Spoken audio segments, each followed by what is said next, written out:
Taste the Daily. தமிழக சட்டப்பேரவைக்கு இரண்டாவது நாளாக கருப்பு உடையில் எதிர்க்கட்சித் தலைவர் எடப்பாடி கே பழனிசாமி உள்ளிட்ட அதிமுக எம்எல்ஏக்கள் வருகை புரிந்துள்ளனர். கள்ளக்குறிச்சி கள்ளசாராய உயிரிழப்பை கண்டித்து இரண்டாவது நாளாக அதிமுகவினர் சட்டப்பேரவைக்கு வருகை புரிந்தது குறித்து கூடுதல் விவரங்களை செய்தியாளர் கோபாலகிருஷ்ணன் வழங்க கேட்கலாம். கோபாலகிருஷ்ணன் வணக்கம், விவரங்களை பதிவு பண்ணலாம். பாலாஜி வணக்கம். நாடு முழுவதும் இந்த கள்ளச்சாராயம் அருந்தி உயிரிழந்த சம்பவம் பெரும் அதிர்வலைகளை ஏற்படுத்தி இருக்கிறது. நாளுக்கு நாள் நொடிக்கு நொடி கள்ளக்குறிச்சி மாவட்டத்தில் இந்த கள்ளச்சாராயம் அருந்தி உயிரிழந்தவர்களின் எண்ணிக்கை படிப்படியாக அதிகரித்துக் கொண்டே வருகிறது.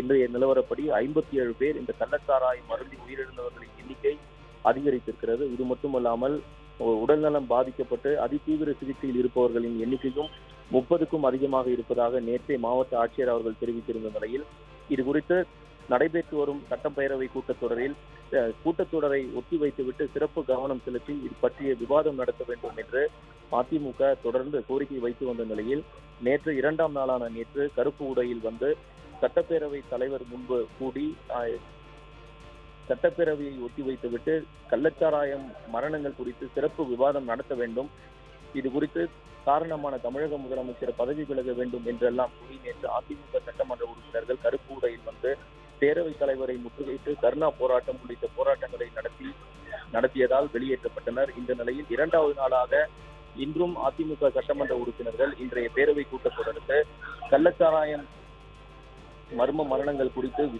விவாதிக்க வேண்டும் என்பதை வலியுறுத்தும் விதமாக இன்றும் அதிமுக சட்டமன்ற உறுப்பினர்கள் அனைவருமே கருப்பு உடையில் வந்து தங்களது எதிர்ப்பை பதிவு செய்வதற்காக வந்திருக்கிறார்கள்.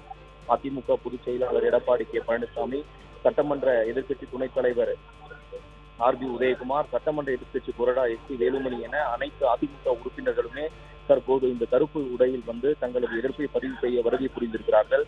சரியாக 9:30 மணிக்கு பேரவை கூட்டம் தொடங்கியதும் அதிமுக தங்களது எதிர்ப்பை வெளிப்படுத்துவார்கள் என்று எதிர்பார்க்கப்படுகிறது. பாலாஜி.